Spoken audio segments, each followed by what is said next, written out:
ಧರ್ಮಸ್ಥಳ ತನಿಖೆಗೆ ಉನ್ನತ ಮಟ್ಟದ ತನಿಖೆ ಅಗತ್ಯ ಇಲ್ಲ. ಮೈಸೂರಿನಲ್ಲಿ ಸಿಎಂ ಸಿದ್ದರಾಮಯ್ಯನವರ ಸ್ಪಷ್ಟನೆ ಇದು. ಒಂದು ಕಡೆ ಪ್ರತಿಪಕ್ಷ ಆಗ್ರಹ ಮಾಡ್ತಾ ಇದೆ, SIT ತನಿಖೆ ಹಾದಿ ತಪ್ಪಿದೆ, NIA ತನಿಖೆ ಆಗಲೇಬೇಕು ಅಂತ ಒತ್ತಾಯವನ್ನ ಮಾಡ್ತಾ ಇದ್ದಾರೆ. ಇನ್ನೊಂದು ಕಡೆ ಸಿಎಂ ಸಿದ್ದರಾಮಯ್ಯನವರು ಹೇಳ್ತಾರೆ, ಇಲ್ಲ SIT ಇಂದಲೇ ತನಿಖೆ ಆಗತ್ತೆ, ಉನ್ನತ ಮಟ್ಟದ ತನಿಖೆ ಅಗತ್ಯ ಇಲ್ಲ ಅಂತ. ಮೈಸೂರಿನಲ್ಲಿ ಮಾತನಾಡಿದಂತಹ ಅವರು ಧರ್ಮಸ್ಥಳದ ಮೇಲೆ ಅನುಮಾನದ ತೂಗುಗತಿ ಇದೆ. ತನಿಖೆ ವೇಳೆ ಧರ್ಮದ ರ್ಯಾಲಿ ಮಾಡಿದ್ರೆ ಅರ್ಥ ಇದೆಯಾ? ದೋಸ್ತಿ ನಾಯಕರ ಪಾದಯಾತ್ರೆಗೆ ಈ ರೀತಿ ಸಿಎಂ ತಿರುಗೇಟನ್ನ ಕೊಟ್ಟಿದ್ದಾರೆ. ರಾಜಕೀಯಕ್ಕಾಗಿ ಬಿಜೆಪಿಯವರು ರ್ಯಾಲಿ ಮಾಡ್ತಾ ಇದ್ದಾರೆ, ಮತ್ಯಾವುದಕ್ಕೂ ಅಲ್ಲ. ಬಿಜೆಪಿಯವರು ಡೋಂಗಿಗಳು ಅಂತ ಸಿದ್ದರಾಮಯ್ಯ ಟೀಕಿಸಿದ್ದಾರೆ.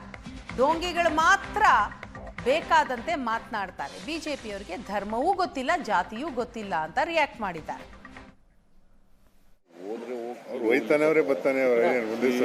ಧರ್ಮಸ್ಥಳದ ಯಜ್ಞವರೇ ಸ್ವಾಗತ ಮಾಡಿದ್ದಾರೆ. ಸತ್ಯ ಹೊರಬರಬೇಕಲ್ಲ, ನಾವು ಸತ್ಯ ಹೊರಬರಬೇಕು ಅನ್ನೋ ಕಾರಣಕ್ಕೋಸ್ಕರವಾಗಿ SIT ಮಾಡಿರ್ತಾರೆ. ಸತ್ಯ ಗೊತ್ತಾಗಬೇಕಲ್ಲ, ಅದರ್ವೈಸ್ ಧರ್ಮಸ್ಥಳದ ಬಗ್ಗೆ ಗತಿ ಇರ್ತದೆ. ಯಾವಾಗ ಈ ಅನುಮಾನ ಇದೆಯಲ್ಲ, ಸಂದೇಹ ಇದೆಯಲ್ಲ, ಇದನ್ನು ಹೋಗಲಾಡಿಸ್ಲಿಕ್ಕೋಸ್ಕರವಾಗಿ SIT ಮಾಡಿದ್ದಾರೆ. ಆಮೇಲೆ ಆ ಫಿರ್ಯಾದಾರ ಕೋರ್ಟ್ ಮುಂದೆ ಹೋಗಿ 164 ಸ್ಟೇಟ್ಮೆಂಟ್ ಮಾಡಿದ್ದಾರೆ.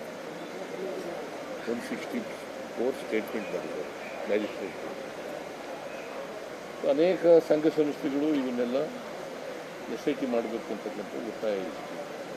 ಆಮೇಲೆ ಸತ್ಯ ಹೊರಬರಬೇಕು ಅಂತಕ್ಕಂಥದ್ದು ಸರ್ಕಾರದ ಉದ್ದೇಶ.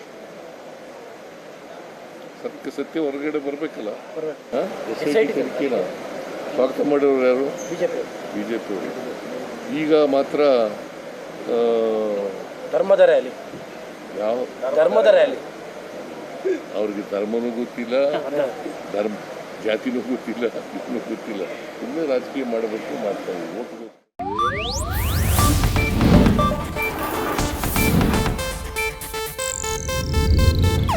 ಇದು ಏಷ್ಯಾನೆಟ್ ನ್ಯೂಸ್ ನೆಟ್ವರ್ಕ್ ಪ್ರಸ್ತುತಿ.